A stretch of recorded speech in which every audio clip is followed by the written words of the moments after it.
See, this is why we never lay with aliens. Ugh. He's going up every hole. Feels good! You freak! You can have all the MILFs you want. Just make me your main. You know, it's getting bad when they now, by only episode 3, have me second guessing if the alien thing can exist. This is gonna be a brutal ending. Drop a like, share your support, subscribe if you're new around here, and of course Patreon's where my full live reactions and exclusives live. The crazy thing is we were so close to Yoshiki separating from Hikaru, right? This imposter, this demon, this devil abomination that is in the body of his dead friend. And I talked about last week, it's essentially an addiction, right? It's the inability to move on and grieve because something with his face is in front of you. It's mimicking like a parrot what you want to hear.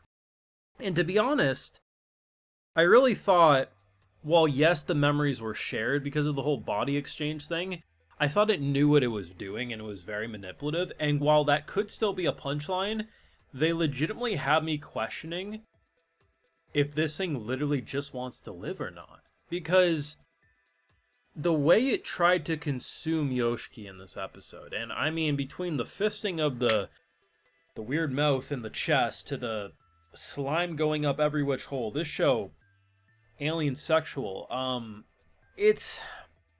he could have killed him there, but he restrained. And it's very interesting watching something that's like, it's so animalistic, it wants to hunt its prey, but it's fighting this like, also I exist as person.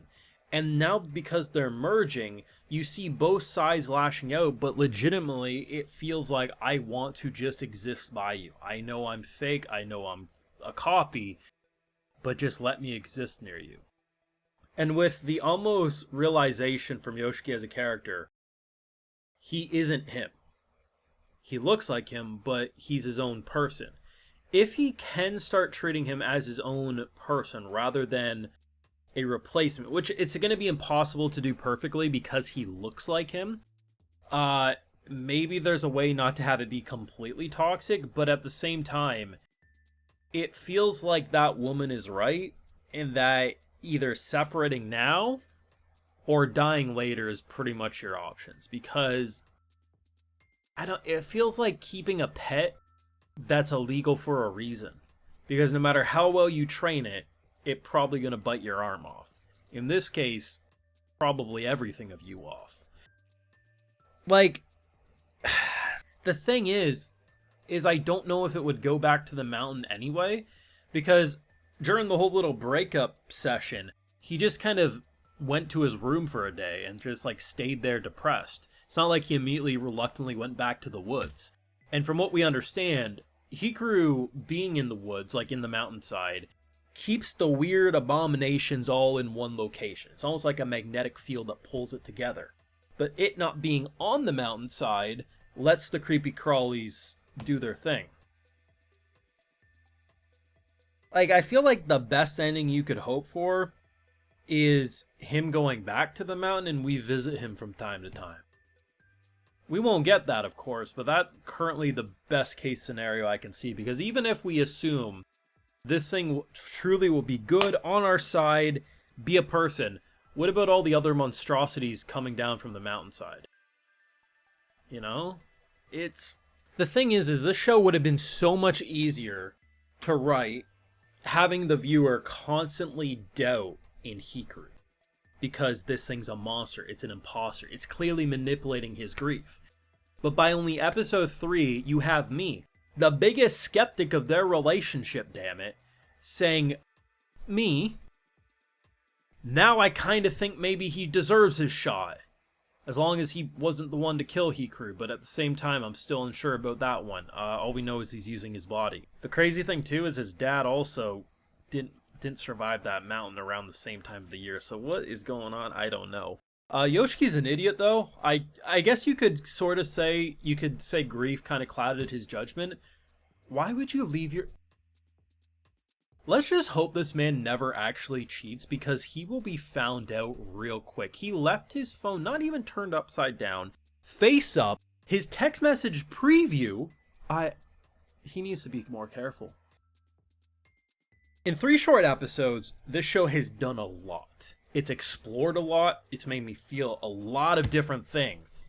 Disgust, awe, laughter, romance, friendship. It's a little bit of everything. And I think given the emotional distress of our MC, that's what you need the viewer to feel. The sound direction and the voice acting, the production, it is so atmospheric, and I love it. I just don't know if there's even a shot for a peaceful way out, all things considered. I don't think so. I'm welcome to be proven wrong. But it's wild to have one of these types of shows a year. It's even more insane to imagine that this is now 2 seasons in a row we've had a series deal with the inability to move on with grief. Whether that was last season with the amazing romance, Kowloon Generic Romance. Not going to give anything away if you haven't watched that, but that shit's a masterpiece. Yes, not really a horror, but the inability to move on and trying to replace is insane in that show, and equally so with the day Hikaru died here. Very different. Like, one's to the psychological romance as one's to the psychological horror romance, but either way, I'm probably going to keep this as like my second favorite show of the season. I've seen a lot of good stuff this season, but yeah, this one is the one that's just clicking so perfectly. It's weird because I could easily see how this could be a nice short to the point story, even if you had to go anime original with it. But at the same time, I can see how this could last for so many episodes, and I don't know which one I would personally prefer. Like, you give me this for 10, 12 episodes, easily could do an ending. But if you don't give me an ending with episode 12, is there any way to even give it a satisfying stopping point? I mean, I guess you could leave it open-ended. You could assume good or bad happens to these characters given wherever they go, but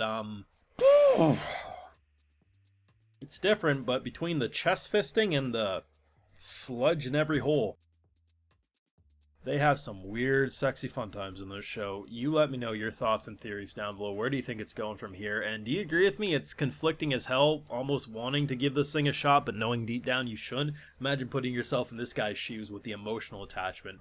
Couldn't be me. Thoughts down below. Drop a like if you enjoyed. Subscribe if you're new around here. And Patreon is where you're going to catch my full live reactions and other exclusives like, hey, I give video shoutouts to every single one of my patrons. So today we got Kyle Call, Austin Fernand, Rookie, Winter Naomi Vera, and we also have Arecido. So I appreciate the support, everyone. Please take care and don't trust those aliens. Have a good one.